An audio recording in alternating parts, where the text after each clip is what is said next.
All right, everybody. Welcome to another lovely episode of the Chip on My Shoulder podcast. Thank you again for coming and joining us. Are you doing all right? Are you staying cool? Apparently, there's heat waves all over the world that are melting down things in China, even on the East Coast. So I hope everybody's staying safe and warm. And it's about to get I heard it was like 101 in Philly. It's about to come up. Oh, fuck that. I mean, look, I'm in Phoenix here, man. It's no joke. You know, you get 117 to 120 on some of our worst days, but I would rather be sitting where I'm sitting right now than dealing with that nonsense out on the East Coast with that mugginess and humidity. I went to Louisiana one time in the summer to visit my family, and I will never go back to that state during that time period ever. Just swamp ass and mosquitoes and just the worst. But I hope everybody's staying cool and everybody. Well, I'm curious too. Why is like when did water bottles come back? Like that's a weird thing where everybody has a fucking water bottle now everywhere. Now in Arizona, it makes sense a lot of the time because it's a hot state, and if you get your car breaks down or something somewhere, you need water when you're sitting on a 120-degree freeway. But were people dropping like flies before this and I didn't know about it? Like, was it? I had no idea if there was some sort of pandemic, but everybody's got a water bottle, and all of a sudden stickers are making a comeback too because of said water bottles. Everybody's got to have the stickers. Whatever either it's some cute thing about a cat, your favorite band, or whatever, some nonsense. But anyway, stay cool. All right, stay safe. I hope everybody's doing well. I'm happy you're here again.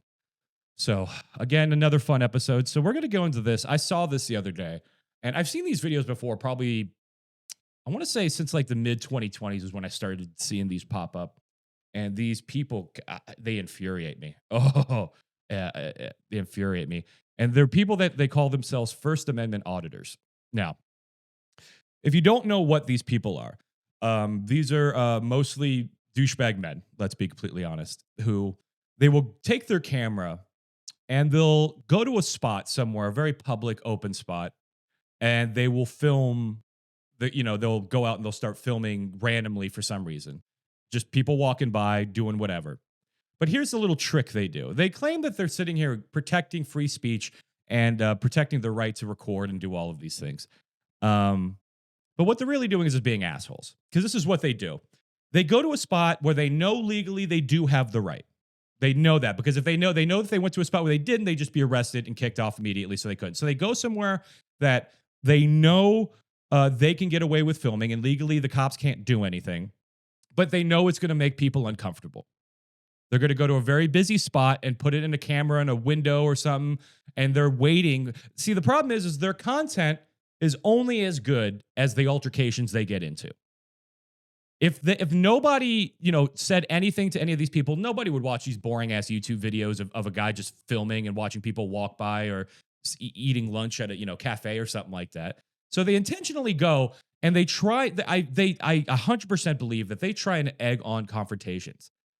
And when they do, when somebody approaches them and saying, "Hey, could you not do that?" They're like, "I could do whatever. This is legal. This is my right as an American." And they get so aggressively douchey about it. Like, I've never seen somebody go out of their way to be an asshole and pretend like they're defending something like this. And then sometimes when people approach them and they tell them like to stop, because some people don't give a shit, whether legally or not, they don't give a fuck. If you're making them feel uncomfortable, they're going to do and say something. And what do a lot of the time? They'll spray paint them. They bring mace with them. You understand that, right? They'll say it's for their protection. It's not. They know they're going to get into an altercation, and this is their only recourse. Now, they know if they had a gun on them, there would be a problem. Cops would be a lot less friendly with somebody who has a gun on them, with a camera going around.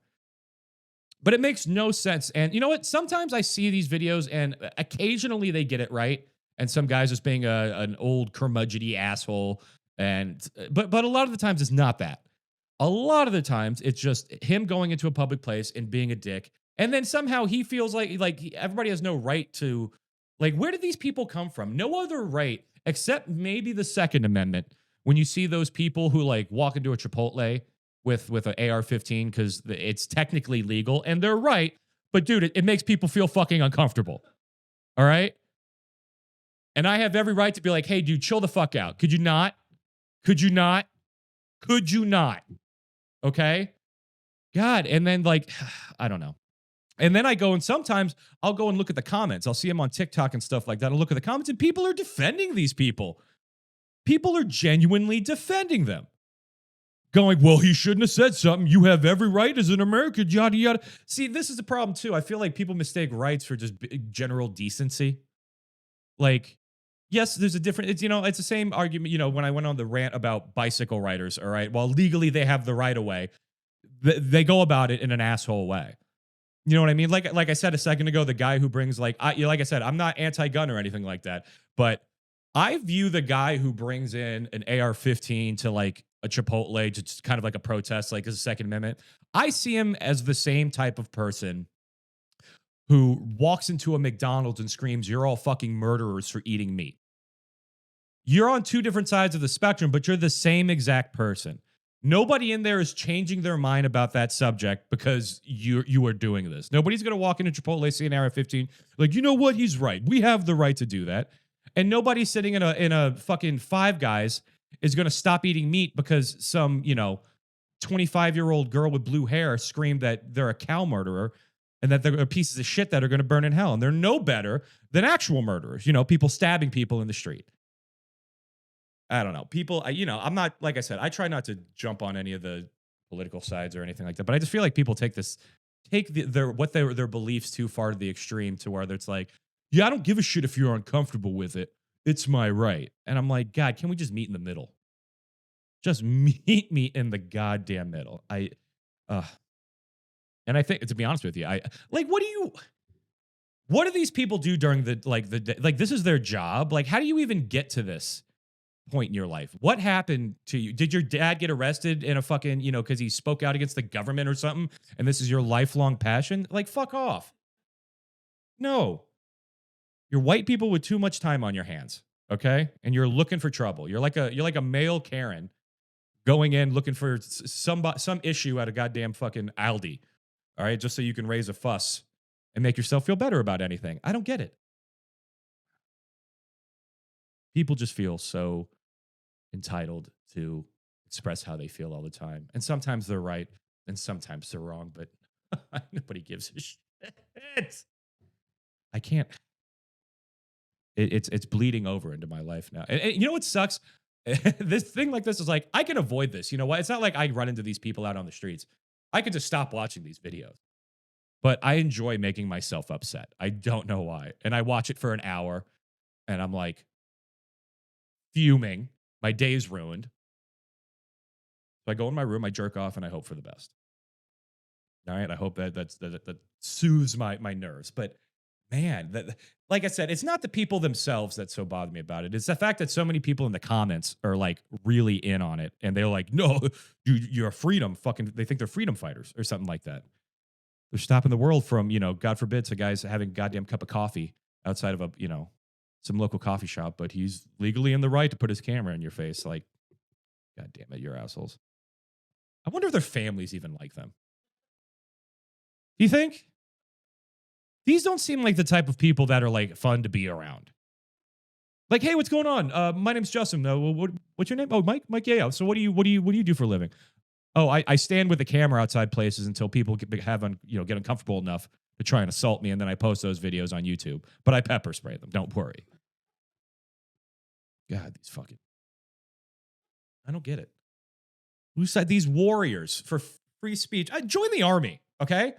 If you really want to defend the Constitution and you're so goddamn worried about it, join the army. Become a fucking lawyer or something. Be a constitutional lawyer. And then fight free speech or some shit. God, don't go outside of a fucking yogurtini and film a bunch of kids and parents hanging out and then get mad when dad's like, hey, do you mind not filming this? I don't like a random guy just filming me all day because you have such good intentions in your heart.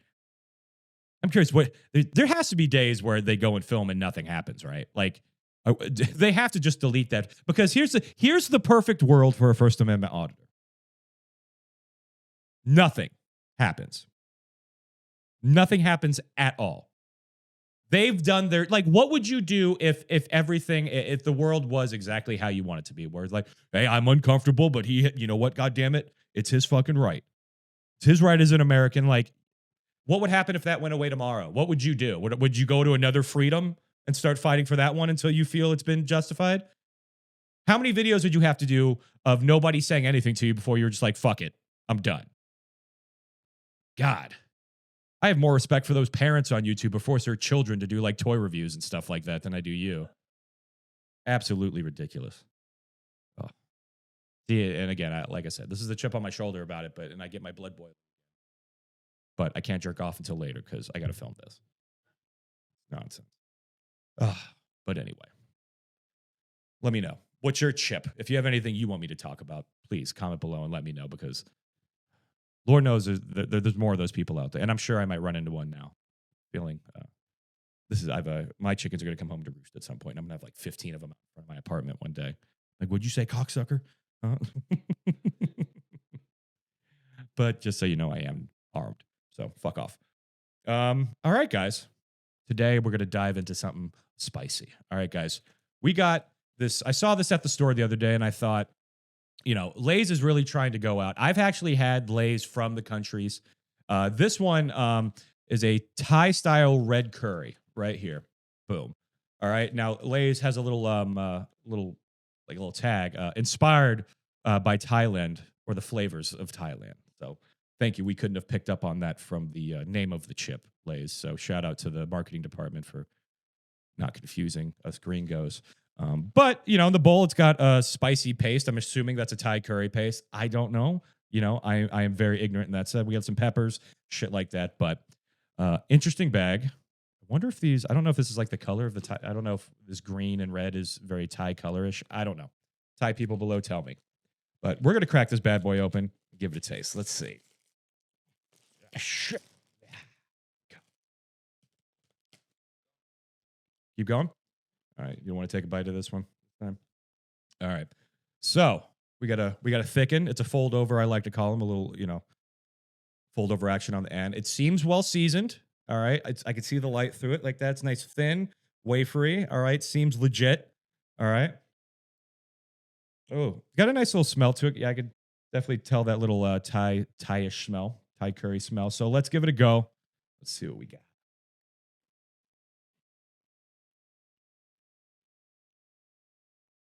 Okay. First off, stop putting peppers on your shit when it's not spicy. Okay? Knock it off. It tastes okay. Like I said, normal Lay's stuff. Has like a little peppery kind of spice and end to it. I'll go one more. We got to go two. One's not enough. You got to get the second one. We'll go a little smaller, see if we can get a more concentrated flavor.